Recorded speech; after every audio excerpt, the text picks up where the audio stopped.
Assalamualaikum ya Malikanya. Assalamualaikum ya. Assalamualaikum ya Rasulullah. Assalamualaikum ya. Assalamualaikum ya Miftah. Assalamualaikum ya Sayyidi Abdul Qadir. Assalamualaikum.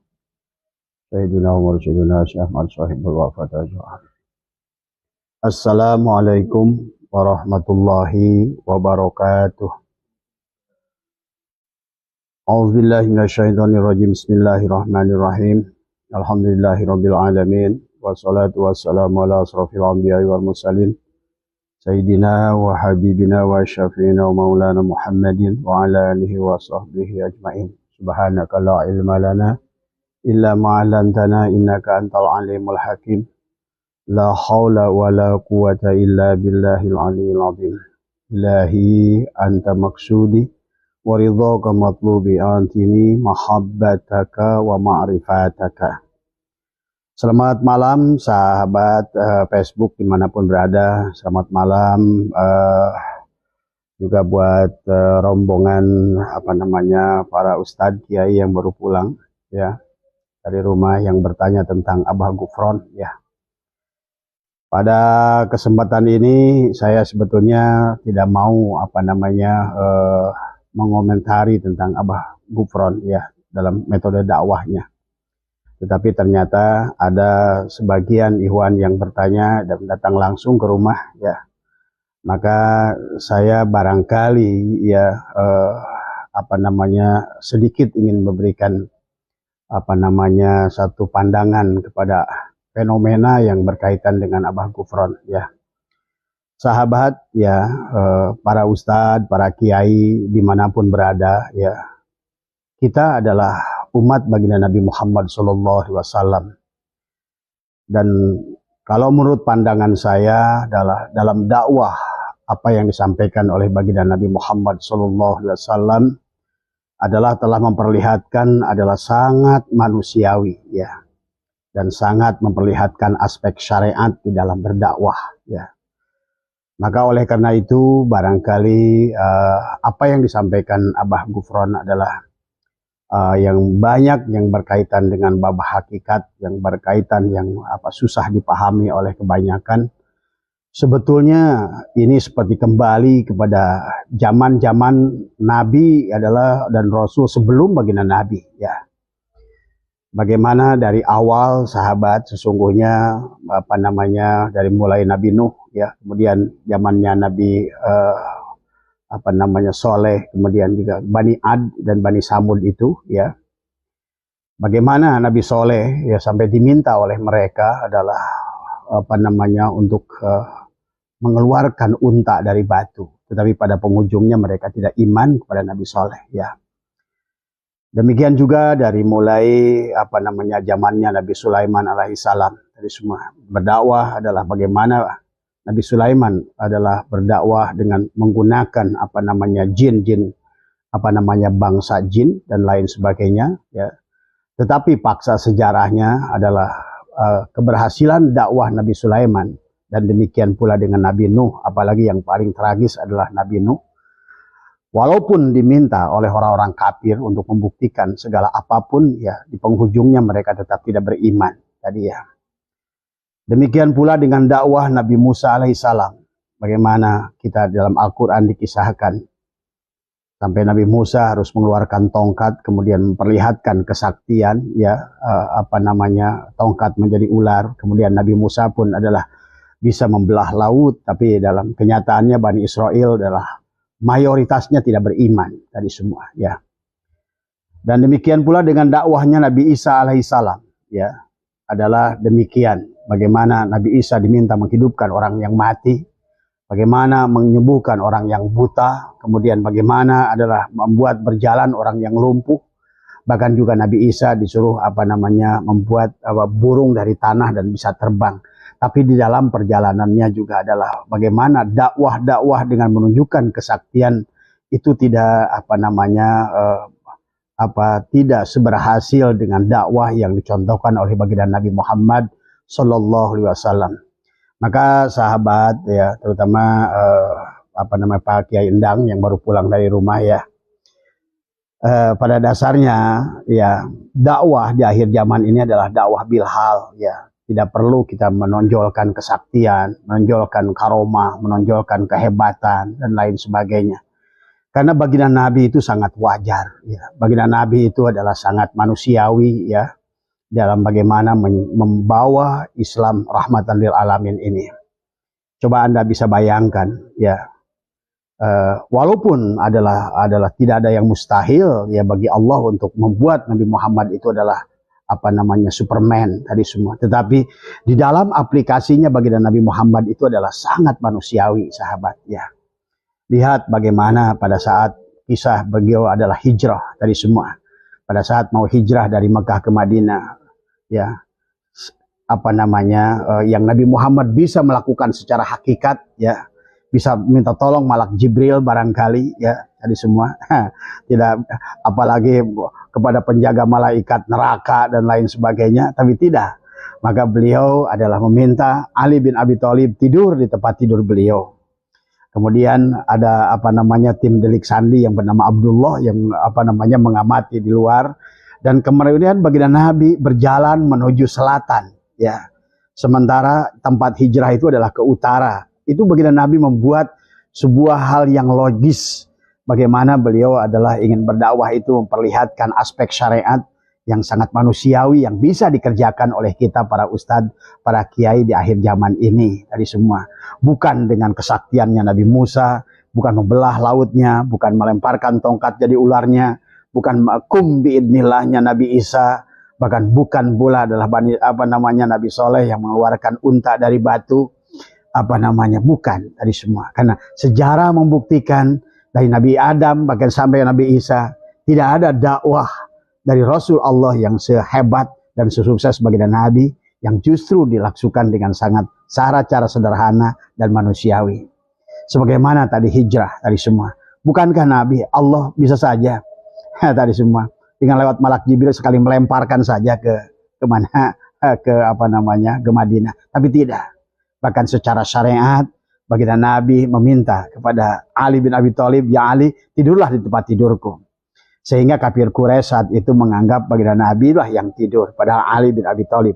Kemudian ada tim delik sandi, ada yang bernama Abdullah kalau tidak salah namanya ya. Kemudian Nabi berjalan menuju selatan, menjauhi daripada Madinah ya. Kemudian beliau berbalik naik adalah ke Jabal Sur ya. Kemudian selama 3 hari beliau ditemani Abu Bakar As-Siddiq, kemudian meminta Asma putrinya Abu Bakar untuk mengirimkan logistik makanan datang ke sana. Logistik wajar, seorang manusia yang membutuhkan makan, yang lapar, maka ada tim logistik, ada tim peneliti, ada tim pengawas tadi semua, bukan dengan langsung menggunakan malaikat, enggak demikian. Jadi ini ya sahabat, bahkan kemudian setelah di sana pun baginda Nabi itu adalah maaf kayaknya ada paket di depan ya.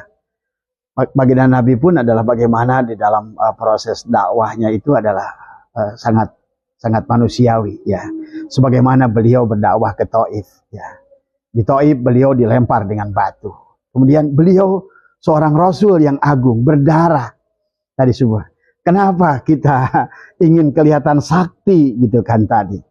Karena disitulah sesungguhnya adalah dakwah baginda Nabi itu adalah dakwah yang paling mudah bisa kita lakukan kepada masyarakat tanpa memperlihatkan kesaktian, kekebalan, dan tadi apalagi memanggil malaikat dan lain sebagainya tadi semua. Maka inilah barangkali baginda Nabi pun berdarah tadi semua ya.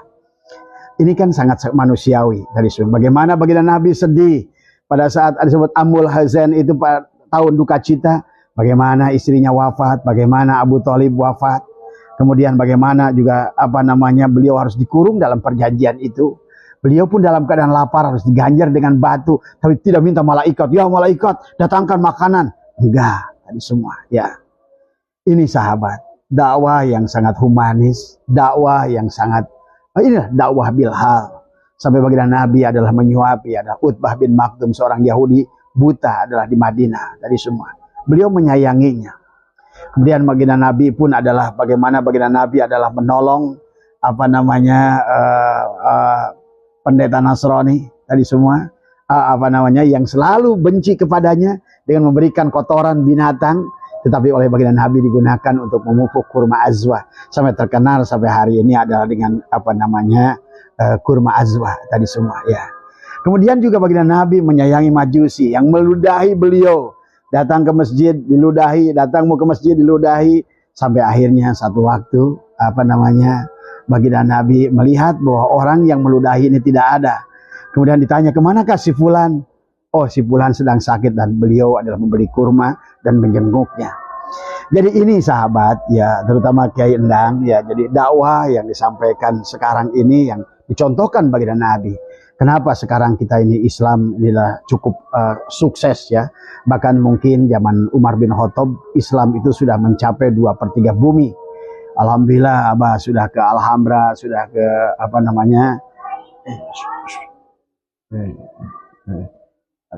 ini kasih ini. Malah balik lagi si Alin. Ini ya, bahkan dakwah yang yang luar biasa ya, yang diperlihatkan oleh Islam adalah dengan dakwah bilhal tadi semua. Nabi inilah ya barangkali juga pelajaran sekaligus kepada kita. Ayo kembalikan dakwah itu adalah bagaimana dengan dakwah baginda Nabi Muhammad SAW. Dalam merangkul, bukan memukul, tapi adalah selalu dengan kasih sayang yang ditunjukkan yang luar biasa ya, dan tidak dengan kutunjukkan kehebatan, dengan kesaktian tadi semua ya. Nabi Muhammad perang Uhud berdarah ya, sampai terdesak ke dalam sebuah gua, beliau pun adalah giginya dikisahkan sampai ada yang kemudian kakinya adalah berdarah biasa. Jadi kenapa kita harus sakti? Kenapa kita harus kebal? Kenapa kita harus memperlihatkan kesaktian-kesaktian? Sementara Rasul yang agung, yang luar biasa, justru lebih menunjukkan kemanusiaannya yang sangat logis ya tadi semua. Barangkali ini ya sahabat yang kembalikan oleh kita bagaimana keberhasilan dakwah baginda Nabi Muhammad SAW ini. Beliau hanya perang kepada orang yang memerangi ya. Tetapi beliau selalu mengedepankan ruhama ubainahum, baik kepada Yahudi, baik pun kepada Nasrani, baik kepada Majusi. Sehingga itulah kenapa masyarakat Madinah itu disebutkan masyarakat Madani, karena pada saat itu berkumpullah orang Islam menyembah Allah di masjidnya, orang Kristen menyembah Allah di gerejanya, orang Majusi adalah di tempat ibadahnya. Dan indah saat itu di Madinah, dan Nabi menghormati mereka setelah Allah berfirman lakum dinukum waliyadin tadi semua ya. Jadi tidak ada satu kesombongan atau memperlihatkan sebuah kesaktian-kesaktian seperti Rasul-Rasul sebelumnya. Allah Maha tahu. Kenapa? Metodologi dakwah baginda Nabi ini adalah dengan secara humanis, dengan dakwah, dengan kasih sayang, dengan dakwah bilhal, dengan akhlak, dengan adab, dengan perbuatan. Karena dakwah dengan kesaktian, kehebatan sudah dicontohkan oleh mereka. Bahkan sebaliknya, mereka menuduhnya adalah sihir. Menuduhnya sihir kepada Nabi Musa, menuduhnya sihir kepada Nabi Soleh, menuduhnya sihir kepada Nabi Ibrahim dan lain sebagainya. Pada dasarnya dakwah dengan kesaktian yang demikian, kalaupun kita pertontonkan, demi Allah tidak akan pernah akan melahirkan orang beriman dengannya. Malah sebaliknya dan itu sudah terbukti dari 313 Rasul yang Allah utus adalah dengan cara yang berbeda masing-masing ya. Bagaimana Nabi Sulaiman, bagaimana Nabi Ibrahim, bagaimana Nabi Nuh, bagaimana semua punya metodologi, tetapi metodologi dakwah yang luar biasa adalah justru dicontohkan oleh baginda Nabi Muhammad sallallahu alaihi wasallam, adalah dengan dengan kasih sayangnya, dengan inilah ya barangkali yang Abah ingin sampaikan, bahwa kalau ditanya Abah barusan tentang ada beberapa kiai dan yang datang tamu ada berkaitan dengan Abah Gufron.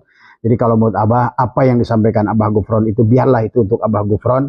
Jadi kalau menurut Abah tidak perlu diperlihatkan hal-hal yang demikian. Kalaupun seseorang, karena khurafat itu ada tadi semua ya. Sebagaimana kisah dalam kitab Tafriul Qadir Tuan Sabul Qadir ada, tetapi bukan sesuatu yang harus diperlihatkan, sesuatu yang dipertontonkan. Karena sesuatu yang dipertontonkan dari kalangan kita sendiri, maka sesungguhnya adalah akan membuat mereka para kafirin adalah mencibir kepada kita tadi semua ya. Dan Allah sudah membuktikan bahwa dakwah yang demikian tidak pernah berhasil ya. Dakwah yang berhasil itu adalah dengan kasih sayang ya. Dan itu bukti sampai hari ini. Walaupun kita tidak pernah bertemu dengan baginda Rasulullah SAW, tapi kita mencintainya dengan sepenuh hati. Ya, tapi kita meyakininya, mengimaninya. Inilah berarti dakwah yang benar dengan cara yang benar. Demikian pula dakwah yang disampaikan oleh Wali Songo di Indonesia. Dengan demikian, kalau seandainya kalau seandainya dakwah Wali Songo ini adalah dengan kekerasan, karena pada dasarnya Indonesia saat itu adalah sudah menganut agama Hindu, Konghucu, agama Buddha, tetapi adalah Wali Songo datang ke Indonesia tidak merubah budaya. Sebagaimana baginda Nabi datang ke Mekah adalah tidak merubah budaya bangsa Mekah, tetapi akidahnya yang beliau belokkan tadi semua. Ya, budayanya tetap sama, tetapi adalah yang dibelokkan adalah caranya. Seperti halnya orang Hindu di Indonesia, sebelum mereka melakukan penanaman, mereka akan membakar kemenyan. Mereka memanggil Dewi Sri, mereka memanggil Dewa Siwa, Dewa Wisnu, Dewa Brata, dan lain sebagainya. Ya, saya nggak tahu namanya tadi semua. Tetapi oleh Wali Songo, membakar kemenyannya adalah tetap ada, tetapi diganti dengan suratul Fatihah, dengan kita berlandaskan, memohon perlindungan kepada Allah dalam proses penanaman maupun pemanenan. Inilah kenapa Islam di Indonesia juga adalah sukses dakwah. Bayangkan pada saat Wali Songo mereka datang Indonesia, Hindu, Buddha sudah datang di abad ke-4, kemudian mereka datang di abad ke-6, dan Islam baru datang di abad ke-8. Tetapi Wali Songo, sebagaimana baginda Nabi, dakwah bilhal adalah dengan akhlak tadi. Bagaimana Syekh Ahmad Jumadul Kubro, bagaimana Maulana Ishak adalah putranya Syekh Ahmad Jumadil Kubro. Kemudian mereka berdakwah. Bagaimana Sultan Maulana Malik Ibrahim. Bagaimana dakwah-dakwah mereka itu dari Syekh Ahmad Jumadil Kubro itu karena punya anak adalah Syarif Abdullah yang ada di Palestina.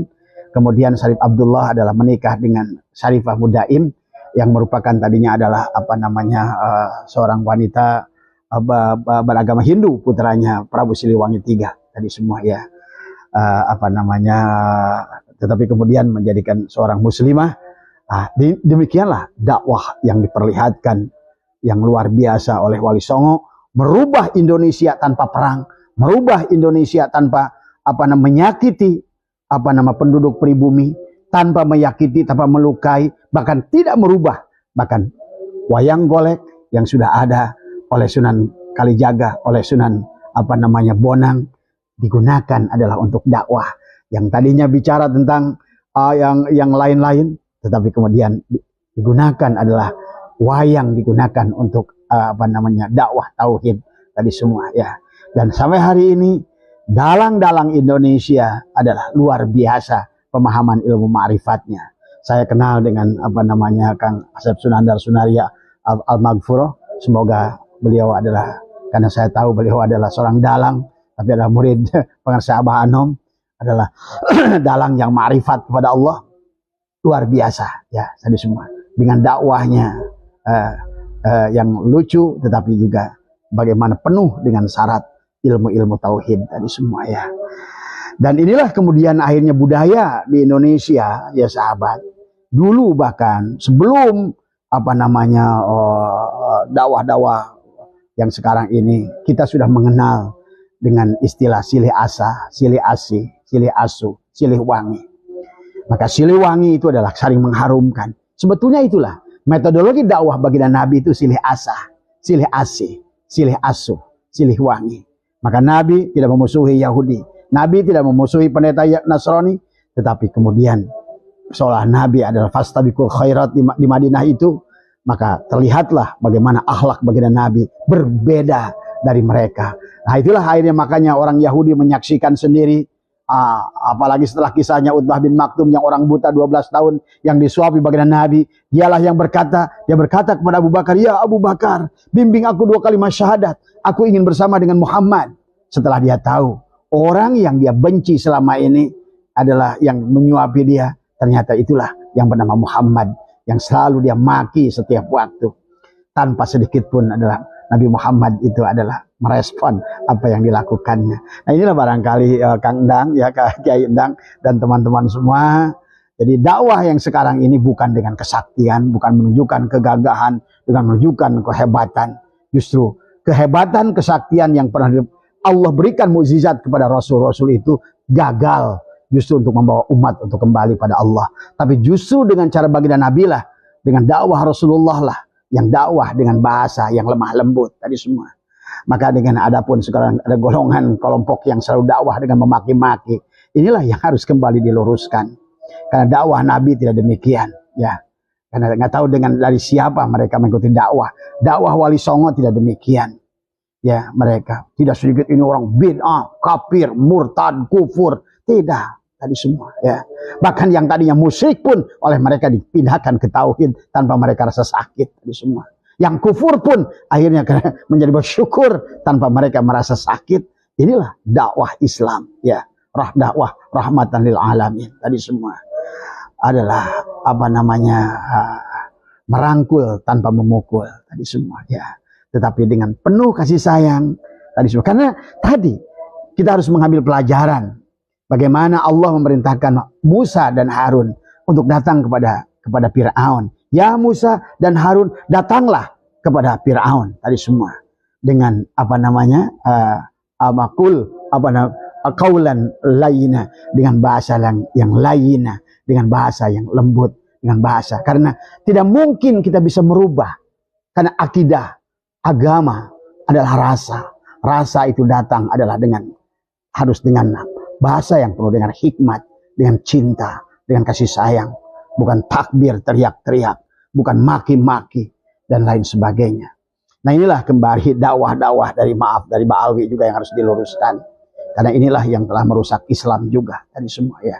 Karena sudah keluar dari koridor yang dibawa oleh baginda Nabi, yang dibawa oleh para sunan-sunan dulu. Maka dakwah yang sebenarnya adalah kembalikan. Dan baginda Nabi adalah sebagai lebih mempertontonkan sebagai foto model. Jadi dakwah itu bukan menyuruh sesungguhnya, tapi adalah memberi contoh tadi semua. Maka laqad kana lakum fi Rasulillahi uswatun hasanah liman kana yarjullaha wal yaumal akhir wa dzakarullaha katsira. Tapi yang lebih utama adalah sebagai uswah baginda Nabi, bukan menyuruh tapi mencontohkan tadi semua. Jadi maka tidak sedikit bicara tapi adalah lebih banyak kepada tadi. Makanya Allah berfirman kepada baginda, wa innaka la'ala khuluqin adim, sesungguhnya engkau ya Muhammad berakhlak Allah yang adim. Itulah kita harus berakhlak Allah. Dalam berdakwah pun harus berakhlak Allah. Allah itu mendahulukan rahmannya daripada rahimnya. Maka dalam berdakwah pun kita harus mendahulukan kasih sayang kita daripada kemarahan kita, walaupun kepada mereka yang sekalipun masih kafir. Karena orang yang kafir itu adalah orang yang tertutup, adalah yang kufar tadi semua. Al-kufru tadi semua. Maka tutupan covernya itu harus dibuka oleh kita. Dan itu hanya akan bisa dibuka kalau seandainya dengan bahasa yang lainnya, dengan lemah lembut, dengan kasih sayang tadi semua, ya. Jadi itu barangkali tanggapan dari saya buat sahabat-sahabat saya yang baru datang dari rumah dan sekaligus dan minta saya live. Mudah-mudahan ini saja dari saya tanggapan kepada Abu Ya Gufron dan kepada siapapun kalian yang berdakwah yang mengatasnamakan Islam. Marilah kita kembali kepada dakwah baginda Nabi Muhammad SAW. Jadilah manusia normal. Kita tidak usah menjadi manusia sakti. Nabi aja yang agung berdarah. Karena Nabi dilempar batu di Taif, nggak ditangkap sama Jibril tuh batu. Enggak. Tadi semua, ya. Jadi jangan sok mengatur malaikat. Tadi semua, ya. Nabi saja yang agungnya bisa melakukannya, tidak melakukannya. Tadi semua, ya. Dan Allah pun membiarkan sunatullah itu terjadi. Tadi semua, ya.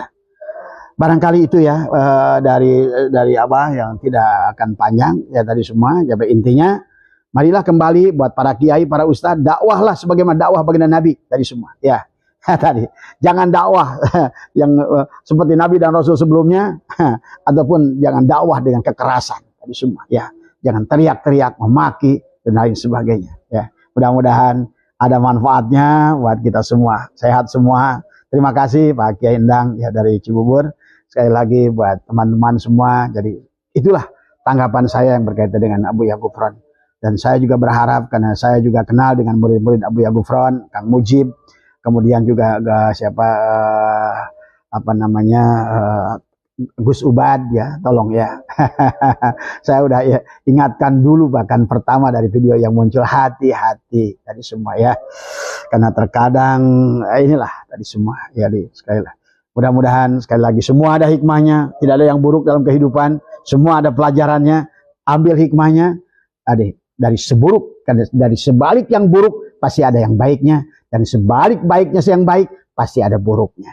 Jadi tidak semuanya selalu ada hikmahnya. Mohon maaf atas kurangan. Wallahul muwaffiq ila aqwamit thoriq wa afu minkum. Assalamualaikum warahmatullahi wabarakatuh.